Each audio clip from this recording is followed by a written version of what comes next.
여러분 안녕하십니까? 수요일 아침 여수 MBC 뉴스투데이입니다.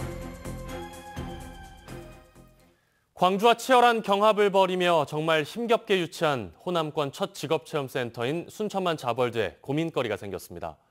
운영 적자 규모가 연간 15억 원에 이를 것으로 분석되면서 개관에 앞서 이를 해소하거나 줄일 대책이 필요해 보입니다. 박민주 기자가 취재했습니다. 철골 구조물이 모습을 드러낸 순천만 자벌드. 현재 공정률은 40%로 오는 12월 준공을 앞두고 있지만 고민이 생겼습니다. 연간 운영 적자 규모가 15억 원에 이른다는 분석이 나왔기 때문입니다. 순천시가 의회에 제출한 자벌드 운영비 분석 결과 연간 수입은 37억 원, 운영비는 52억 원으로 적자가 예상됐습니다. 순천시의회는 최근 자벌드 운영 위탁 동의안을 가결했지만 관련 대책을 촉구하고 있습니다. 도비를 좀 확보하는데 이렇게 좀 모두가 다 힘을 써야 되는데 아직 그런 부분이 좀 불투명하고 적자 수입 시에 대한 대책 마련을 시에서도 좀 충분히 검토가 필요할 사항으로 보고 있습니다. 순천시는 코로나와 비대면 상황을 감안해 연간 방문객을 당초 70만 명에서 27만 명으로 낮추면서 적자 분석이 나왔다고 밝히고 있습니다. 앞서 당정정책협의회를 통해 20억 원의 국비를 요청한 가운데 국비를 지원받는 성남의 한국자벌드와 형평성을 고려해 그 필요성을 부각시켰습니다. 자벌드가 교육시설이기 때문에 국가에서 책임질 의무가 있고, 그리고 또 성남 자벌드는 연간 120억 정도의 예산을 지원하고 있습니다. 따라서 저희 순천만 자벌드도 형평성 문제에 있어서 충분히 국가에서 지원할 필요가 있다. 관건은 지난 2016년 고용노동부 공모 당시 운영비는 국비 지원을 받지 않는 것으로 유치돼 앞으로 정치적 변수가 큰 상황. 계획대로라면 시범 운영을 거쳐 내년 5월에 정식 개관하는 순천만 자벌드. 국비 확보가 또 다른 현안으로 떠올랐습니다. MBC 뉴스 박민주입니다.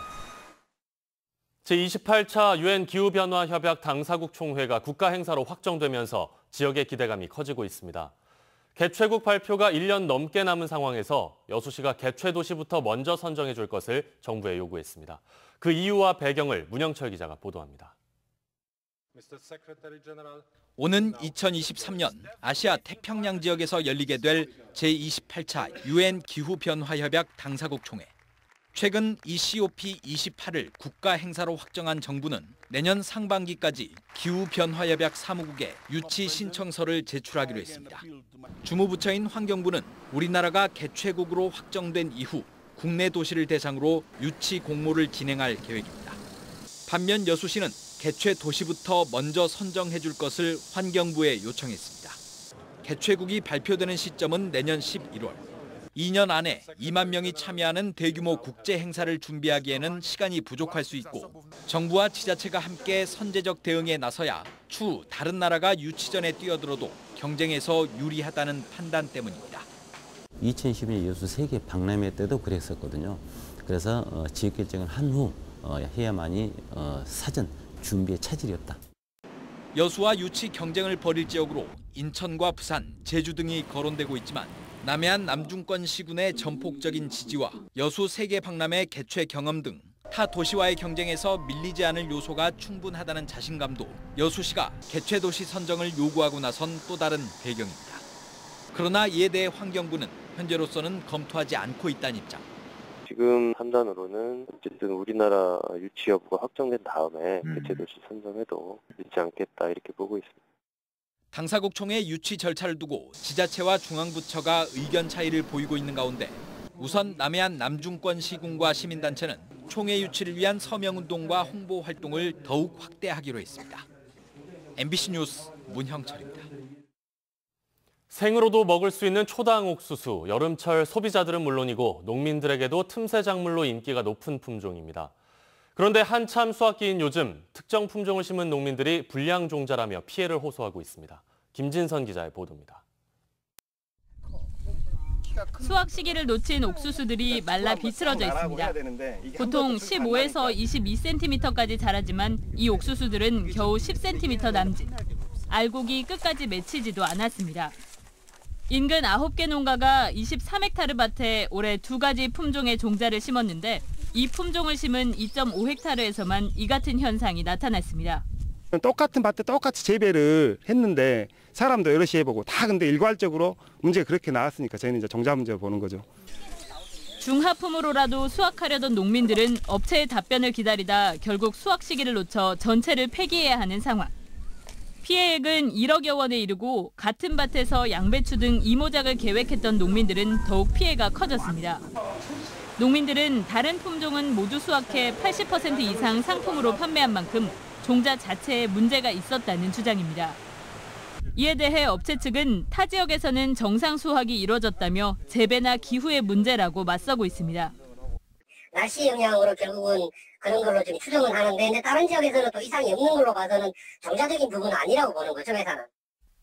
업체의 피해액 보상을 요구하고 있는 농민들은 종자의 불량 여부를 가리기 위해 농촌진흥청 종자분쟁위원회에 제소했습니다. MBC 뉴스 김진선입니다.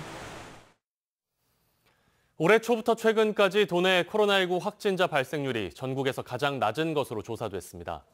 전라남도에 따르면 올해 2월 초부터 6개월 동안 도내 코로나19 확진자는 해외 입국자 22명, 지역사회 17명 등이었으며 발생률은 인구 10만 명당 2.09명으로 전국 평균인 27.82명과 비교해 가장 낮았습니다. 현재 도내 확진자 가운데 24명은 완치됐으며 15명은 순천과 강진 의료원 등에서 격리 치료를 받고 있습니다. 도로가와 주택의 사고 위험이 있어 보입니다.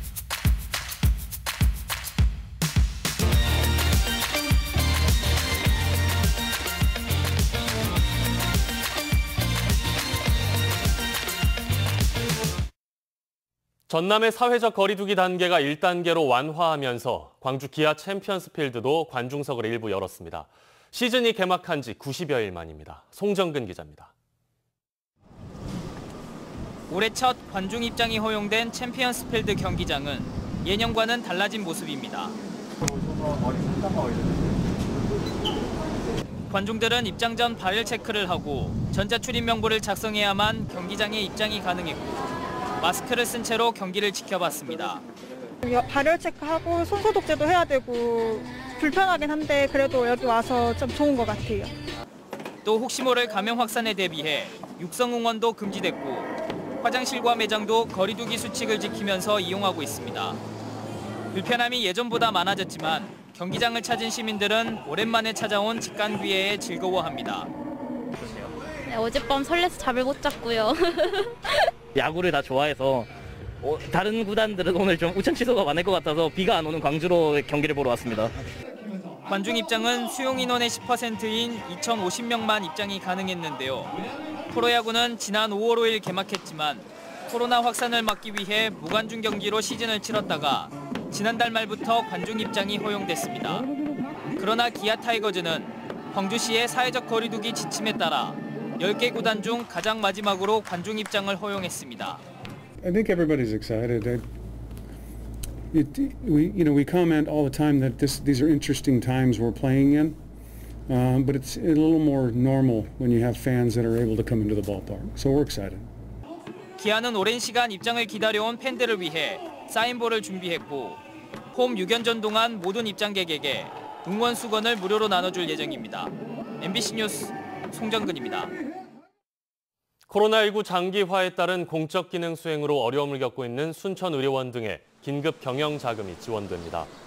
전라남도는 도립 공공의료기관인 순천과 강진의료원이 직원 급여와 약품 재료비, 부채 상환 등에 사용할 수 있도록 각 5억 원씩 10억 원 지원 계획을 확정했습니다. 순천의료원은 올해 2월 도내 코로나19 첫 확진자가 발생하고 공공의료 수행기관으로 지정된 이후 내원 환자 급감 등으로 경영상 큰 타격을 입어왔습니다. 태풍과 호우 상황에서 재해 발생 우려가 있는 전남 지역 25곳에 재해 위험 지역 조기 경보 시스템이 연말까지 구축됩니다. 재해 위험 지역 조기 경보 시스템 구축 사업은 한국판 뉴딜 종합계획의 일환으로 모두 98억 원이 투입되고 위험 저수지와 급경사지 등 인명피해가 우려되는 곳에 수의계와 CCTV 등 각종 재해 관측 설비를 설치하는 사업입니다. 이를 통해 각 장비들의 기준 이상의 징후가 감지되면 주민들에게 알려 피해를 예방하기 위해 마련됐습니다. 여수 가망만 해역에 산소 부족 물 덩어리가 계속 발생하고 있어 양식장 등에서 주의가 필요합니다. 국립수산과학원은 어제까지 가망만 북측 해역에 물속 산소량이 적은 산소 부족 물 덩어리 발생이 지속되고 있다고 밝혔습니다. 양식 생물에 피해를 입히는 산소 부족 물덩어리는 수온이 상승하면서 바닷물 속까지 산소가 잘 전달되지 않아 발생하는 현상으로 초여름에 발생해 가을까지 지속됩니다. 해수부가 주관하는 어촌 뉴딜 사업 선정을 위해 여수시가 공모 준비에 들어갑니다. 여수시는 내년 어촌 뉴딜 사업에 돌산읍과 임포항 등 12개 지구를 신청하기로 하고 각 지역의 협의체를 구성한 뒤 사업 계획을 수립할 예정이라고 밝혔습니다.